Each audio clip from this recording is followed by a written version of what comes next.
Next, we will go with the Vikings and Bengals. If I can. Oh, these quarterbacks, man.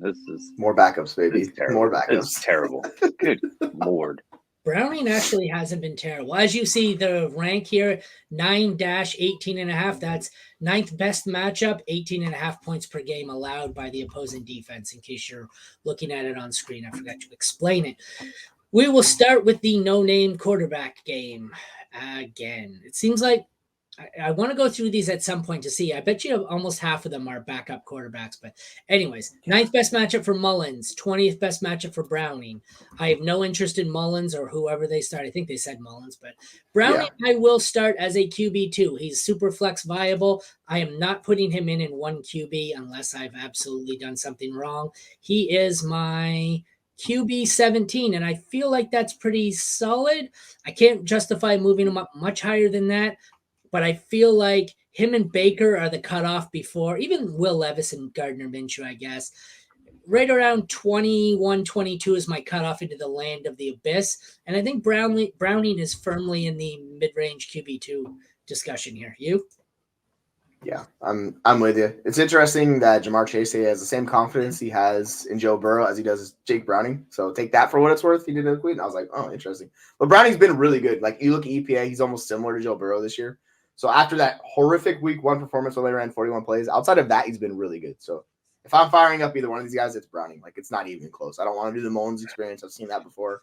I'm going with Browning. He's my QB 17 as well. Yeah, he's definitely the option over Mullins, but I just don't trust it. I mean, I trust him enough in the system with the weapons. The problem is Minnesota has been a lot better than even I've been willing to give them credit for.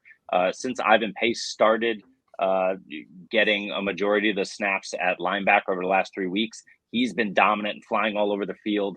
They're getting pressure from DJ Wonham, who's stepping up. It's just a somehow much better unit all of a sudden in the last month. So I actually expect Browning to struggle this week.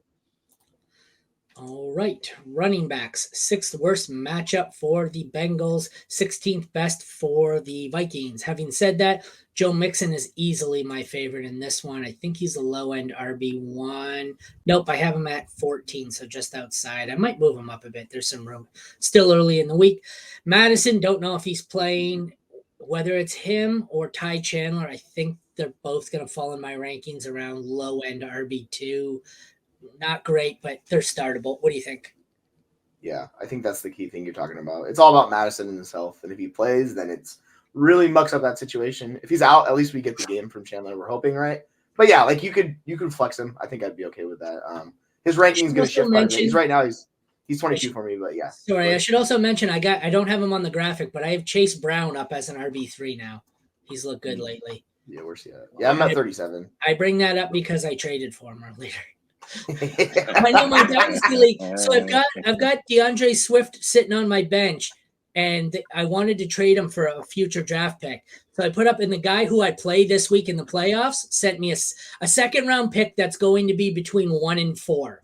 So like it's a top 4 in the second round pick. Would you take 13, 14, 15, 16? Would you take that for DeAndre Swift?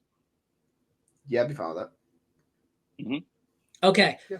So I did want to take it. I don't really love the offer, but the guy I'm playing, if I traded him Swift, he's probably going to start Swift, and I think that's me throwing a hand grenade into his lineup this week. Yep. So I countered with Swift for the second rounder plus Chase Brown, and he accepted. So I got Chase Brown out of it too. And Chase Brown I wanted more than the pick because I think Chase Brown's the starter here next year.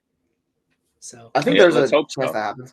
Yeah, I think there's a chance that happens. It's just, Mixon's contract and all that. It's definitely worth it, like a deal like that. I traded Saquon for a first and Keaton Mitchell attached is like a late first, but I was like, I'll take the dart throw that is Keaton Mitchell starter next year. It might not happen, but same situation. Like I was doing that. Devontae Adams. Like I get it. Philly's defense is trash. Gotta be. But yeah, you can't. There's too many weapons there, and if this guy's starting, you can't rely on all of them. That's for sure. Exactly. That's the problem. I'm willing to flex Quentin Johnston tonight. It sounds like I'm the only one who was willing to play Johnston, so I think the consensus is no, just Eckler tonight.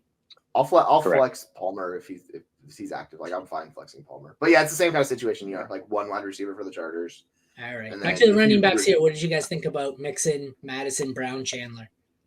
It's Mixon. clearly Mixon, I think. Yeah. Yes. You can flex Brown, but I don't love it because you just don't know when you're going to get. And again, Minnesota's been good.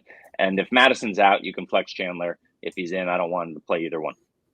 Yeah, I think that game script boosted Brown last week where they got such a big lead. He got some work at the end. I don't expect him to see 30% of the work again this week. Like, it doubled his work from the week before. So I think he's more closer to like 20% of the work. It's just very hit or miss with him. You need him big. The one thing about him is that he's very heavily involved in the screen game, and Browning is not throwing the ball deep because he shouldn't be throwing the ball deep. They got a lot of things in close. Every once in a while he'll go over the top, but to T. Higgins who's gonna muscle it down or Chase, but Brown is getting a lot of that underneath work, so he's an option.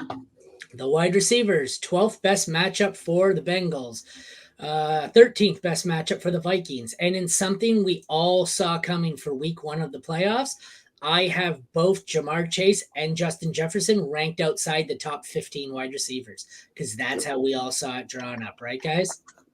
Do you want to play anyone here? Like I have, my highest is Jamar Chase at 16.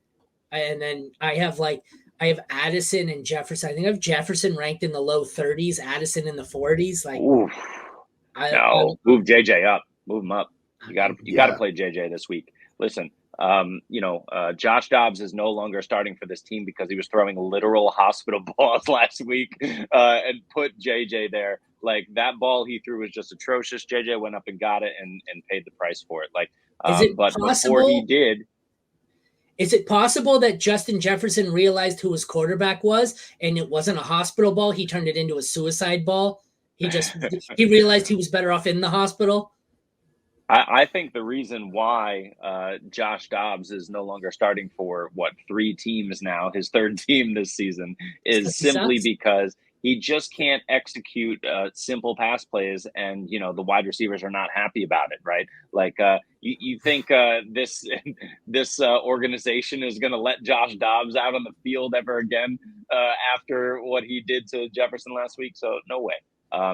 But the game plan was to feed Justin Jefferson. He had 2 receptions by midway through the first quarter last week.